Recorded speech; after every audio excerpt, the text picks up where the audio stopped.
How bad was your roommate? Viewers edition. Oh man, I've had, really only one bad roommate in my life, but after having to wake him up with a golf club to clean up the kitchen he flooded after not doing his dishes for 2 weeks, I feel like I can relate to you all, at least a little.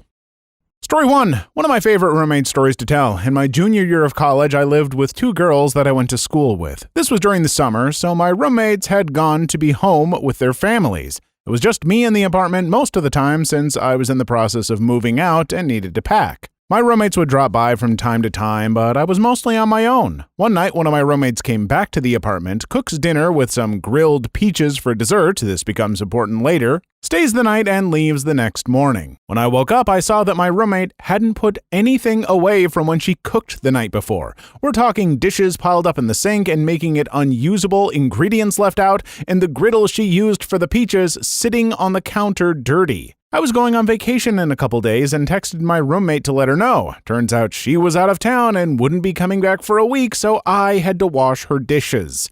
The best part about that was when she grilled the peaches, she made some caramel for them, so the griddle was covered in hardened caramel. I spent the night before my vacation cleaning the kitchen and scraping old hardened caramel off the griddle because my roommate left the apartment without doing a bit of cleanup. The fact that you were in the process of moving out makes me want to say that you should have just ordered out and left the mess for her. Seriously, that's so friggin' inconsiderate. Also, folks, if you are cooking a bigger meal, clean as you go. Seriously, you think it's a lot of work, but there's so much time when you're waiting for a minute or two to flip something or stir something. Use that time to clean.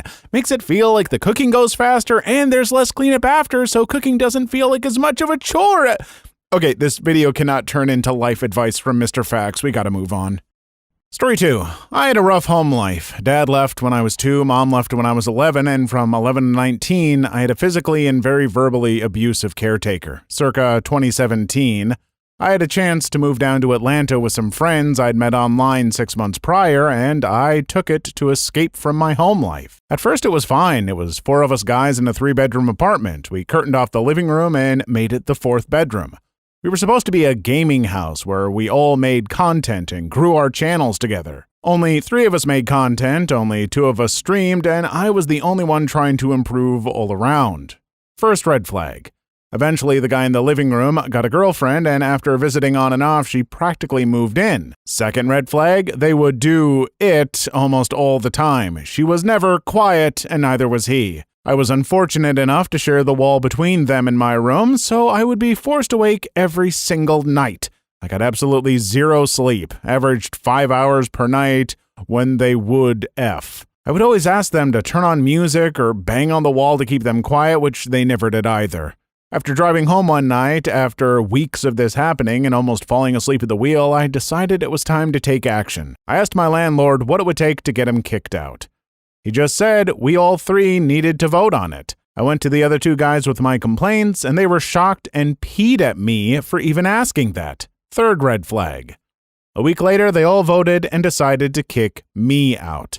I had 30 days to find a place, but had about $150 in my bank account. I even loaned one of the guys $100 just so he could buy some groceries because without it, he wouldn't be able to eat. That was a mistake, because when I asked to get it back, he told me to F off. With no money, I had to live in my SUV. So, for all of April of 2018, I was completely homeless, hence my username. I heard that the day I left, they couldn't afford my portion of rent, though, and were kicked out a few months later. That girlfriend, by the way, stole my roommate's Xbox and all $300 in savings he had in a safe. That's karma for you. I'm actually still friends with one of the guys, but the other 2 can go eat a bag of D's. Story 3. Content warning. R. Scroll to the timestamp on screen to skip this story. I used to live in a house with 4 roommates, co-ed. It was fine until we got a new guy roommate that kinda sketched me out. Guy was an a-hole and treated his girlfriend like a slave. One of the worst moments of my life was when I found out he got one of our female roommates completely wasted and proceeded to R her when she was starting to black out. She was not into guys, and it traumatized her so much her family came to move her stuff out the next day. That is when I found out about it. I was a few doors down and had no idea, and that tore me apart. I saw the girl a few years later in a mental health ward when I was visiting someone else. It was a coincidence. I wrote them a letter just saying I wished I could have done more and that I hope she's okay. She wrote back thanking me, talked a bit about that night, and she managed to get professional help. It's been 10 years, but I still have that letter. She never pressed charges against the guy. I wish she did, but that is, of course, her choice. But last I heard, the guy was in prison for selling C. I hope he rots in there. To hell with that guy, and I'll join you in hoping that he rots in prison. What a monster. I do know that it is her choice to press charges or not, but I would encourage any of you to get some support from those you trust and press charges, as it's not just for your sake, but potential future victims. But also know that if you were too traumatized and didn't press charges in the past, you aren't responsible for your assaulter's future actions. That person is. Story 4. Had a roommate in junior/senior college who gave me trouble from the first day I met her. She made a big deal about making sure I was a clean person, told me she couldn't stand living in a dirty house, but would routinely leave dirty Band-Aids on the couch, food stuck to kitchen counters, dishes in the sink, etc. The worst was a bloody razor blade she left in the shared shower after presumably partaking in SH. She bullied me any chance she got, routinely told me I was a bad and dirty person, and tried to schedule an intervention between the two of us and the office staff at our campus apartment. She finally crossed a line when she scared my best friend's cat, prompting the cat to scratch her. Admittedly, it was pretty bad, but still, and threatened to kill the cat. She said she would get lawyers involved in everything to have the cat put down, and went to the office to tell them that living with the cat was like living with her aurist. We took our pets out of the apartment for fear she would hurt them, and when she realized she didn't have access to my best friend's cat or my dog, she poured dish soap in our fish tank, effectively killing all 17 fish we had in there and flooding the apartment in lemony suds. We called the cops on her and she was forced to move out of the apartment, and that's the last I've ever heard of her. Thank God. Story 5. Once I hit a roommate that was an ex of mine. We remained friends at that time, and another roommate who I was kind of into, and she was into. I had the upstairs room, as she had a bird that would do well in the living room with the curtains open for plenty of sunlight, although she ended up keeping those curtains closed all the damn time. Long story short, the other roommate decided he really wasn't keen on her, and me and him got along as friends at least. She was so jealous of our friendship growing based on our mutual growing disdain/dislike for her that she insisted he helped her move all of her stuff upstairs to my room and all of my stuff downstairs to her room. Got about a quarter of the way done and gave up upon realizing that my room was smaller than hers and her stuff wouldn't fit in there nicely. Plus, due to her weight, the floorboards would sink inwards when she stepped on them and did not feel super safe for her to walk around in. Genuine realization on her side, not a criticism about her weight. Made him move it all back down and proceeded to sulk at me when I got home, with me only finding out later why. Apparently, she was upset that he'd come into my room when I was sleeping. He gets insomnia, something crazy sometimes. To use my PC. He didn't have one of his own at the time, but was saving for one, and wanted him to do it with hers instead. A fact I find actively hilarious, as one of the reasons we broke up originally was because she would be on her PC at all hours of the night, even to the cost of her own health, and I cruelly and shockingly suggested that she maybe not be on the PC if she was both ill and tired, because I actually cared about her health. Okay, and just kinda wanted her to stop complaining about how tired and ill she felt both online and out loud constantly, and she snapped back that I should just stop caring then. Found that way too easy, apparently. It was the final reason for my breaking up with her at the time. He would have literally never been able to be on it. While I am all for remaining friends with an ex if you're able to maintain a healthy relationship that way, even really good friendships are tested when you become roommates. Healthy breakup or not, I don't think you could ever convince me to be a roommate with an ex. I guess it could work for some people, so not saying it isn't possible, but so far, this little bit of evidence seems to support my position. Story 6. When I was in college, I had a roommate that would take the cardboard rolls out of the toilet paper and leave the toilet paper in a pile on the floor. The other three of us didn't know why, and when we asked, he got mad and stormed off. My film major roommate and I put a camera in my room. He split a room with me, and when I went to class, we turned it on. He was taking the rolls and using them to smoke. Later, I noticed the very expensive laptop he'd brought was missing, and then later his TV. He started staying out longer, and when he'd come home, he'd be so out of his mind that we'd have to carry him to the couch. One day his mother showed up and asked to speak with me and asked me about his belongings that were missing in his behavior, saying she'd gotten a call from the school that he'd been missing a lot of classes and that we'd reported him missing a few times. We had, including that week. Now, I cannot bring myself to lie to a person's mom, so I told her what I knew about what was going on. She asked me to call her when he finally showed back up, and 3 days later, I called her. She showed up within 10 minutes. She'd booked a week at a local hotel and snatched him up off the couch, screaming in front of all of us, my one roommate's boyfriend, and the girl I'd been seeing. She dragged him out, and we didn't see him again. Flash forward a month, and I'm at my parents' house on a break, and his mother calls me. Apparently, he'd gotten on several drugs in the short time he was in our apartment and had sold his possessions to get drugs. She and his aunt put him in rehab. Story 7. Yep, having roommates you know nothing about is a bad idea. Friendships can also end by being roommates. Out of 6 of my closest friends, only 3 of them would I ever want to be roommates with. I couch surfed 2 to 3 days out of the week to get peace from the drama that is my family. I hardly ever slept on the couch. I would usually sleep in the guest room, their bed, or they would sleep in the empty roommate's bed or simply share their bed. 2 of my friends said I couldn't stay over. From the few times I visited their homes, I got the vibe that they're mothers as to why. They don't do anything around the house to help, and an extra body will just add to the pile of housework. From the others I wouldn't stay over with, I quickly found out that he relied on his twin brother. He kept losing his job because he was irresponsible and remembering his schedule. He would also put off doing things until his brother would get after him for it. As for his brother, who is also my friend, he is the cleanest of us. Always getting things done as needed and never putting them off. He cleans dishes right after eating, puts stuff away after he finishes using them, has a set schedule for weekly vacuuming and cleaning the bathrooms. My other 2 friends are good at keeping up with the housework. One of them just needs a bit of motivation and will gladly do the work if he gets help. However, unlike our very clean friends, these 2 and myself have a habit of having what I like to call an organized clutter. We tend to be like 2-year-olds that don't like putting stuff away because it's a hassle to just take it out again the next day. This isn't done in a common room. We each have a room dedicated to console or tabletop gaming in our homes. The rooms are not dirty. They just appear messy because of the clutter. I never actually had roommates, but I definitely heard how bad it was with the first 2 I mentioned.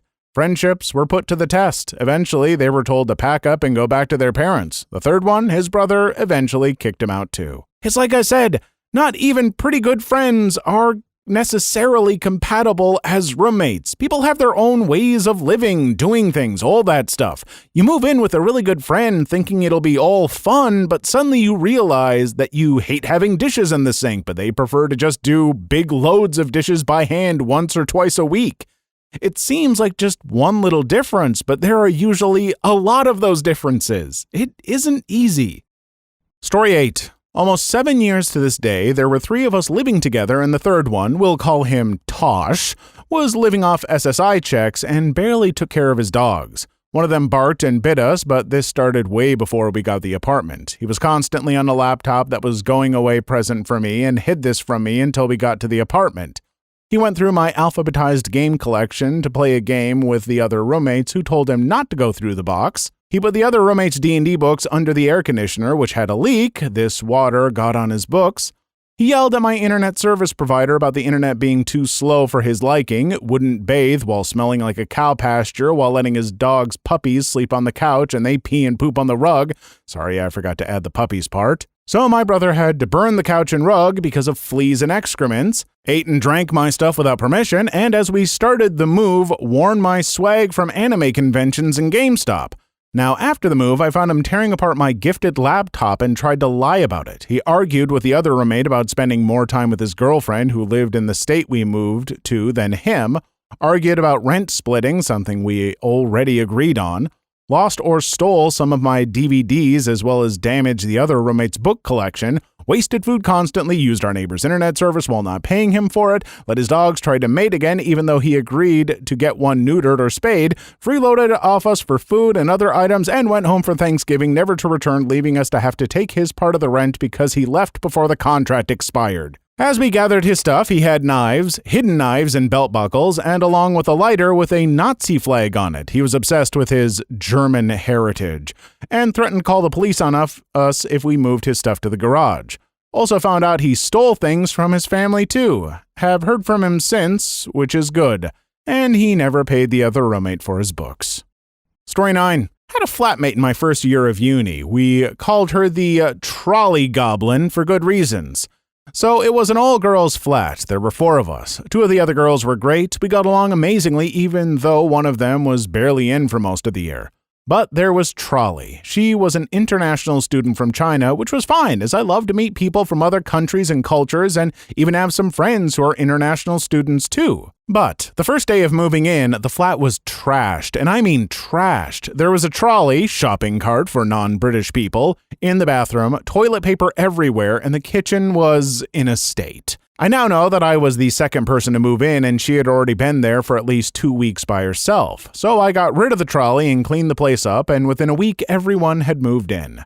Within that year, she did many things. She had a boyfriend, and even though he lived in the most richest and fanciest student dorms money could buy and his own studio flat, he practically lived in our flat the entire year, and every night they got drunk or screamed at each other. Even when me and my other 2 flatmates reported him for living here for several months and it being a legit offense to the accommodation staff, did nothing. She smashed our oven and didn't tell anyone at all and left it for us to report and clean up. She did get fined for it. She took up to 80% of our small kitchen with all of her food but barely ate it, including the fridge. She literally left her food to rot inside of it. One time I caught her throwing around an alive octopus in the kitchen and then boiled it alive. She constantly had her friends over, and every time they would steal a trolley from the local Tesco nearby and just leave it in the flat. They got banned from that same Tesco by the end of the year. She left poop-covered toilet paper on the floor all the time in the shared bathroom and ended up giving us silverfish for the whole year. It was vile. One time we had flat inspections to see if we were cleaning and living not in filth. Me and the other 2 flatmates passed the inspection with flying colors, but the goblin herself refused to open her door. You had to be in for the inspection or they'd come at a later time if you had class, etc. But once they got a key and opened her door, all I heard was, "What the F?" Me and the other flatmate, who I still talk to now and again, walked outside our rooms and got a peek into her room. The floor was not visible by the amount of trash visible. The room was stacked high with bags, trash, and you guessed it, she had a trolley in her room with poop inside. Meanwhile, she just sat on the bed glaring at the staff.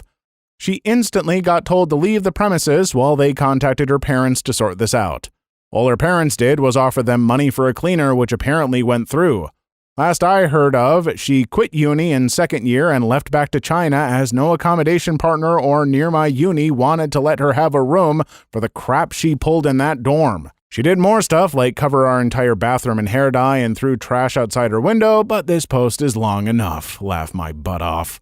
I am certain that some of this is cultural. I know there are some Asian cultures that don't flush toilet paper, and there may be other things I don't recognize here, but a lot of this feels like it goes well beyond that. Also, there is something to be said for respect and compromise when it comes to roommates. Sharing spaces and keeping stuff clean is a big part of that, and this person doesn't seem to get that. Unfortunate, but at least you're out of that situation. Story 10.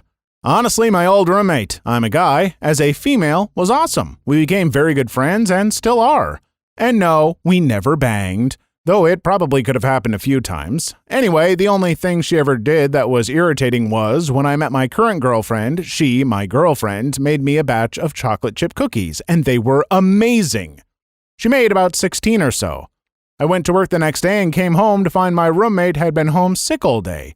As I went to the kitchen to grab a few of the delicious cookies my girlfriend had made, I couldn't find them. That's when my roommate notified me she had eaten all 12 of them. Just for perspective here, these were not tiny store-bought sized cookies. They were bulky and large, like 2 or 3 would fill you up.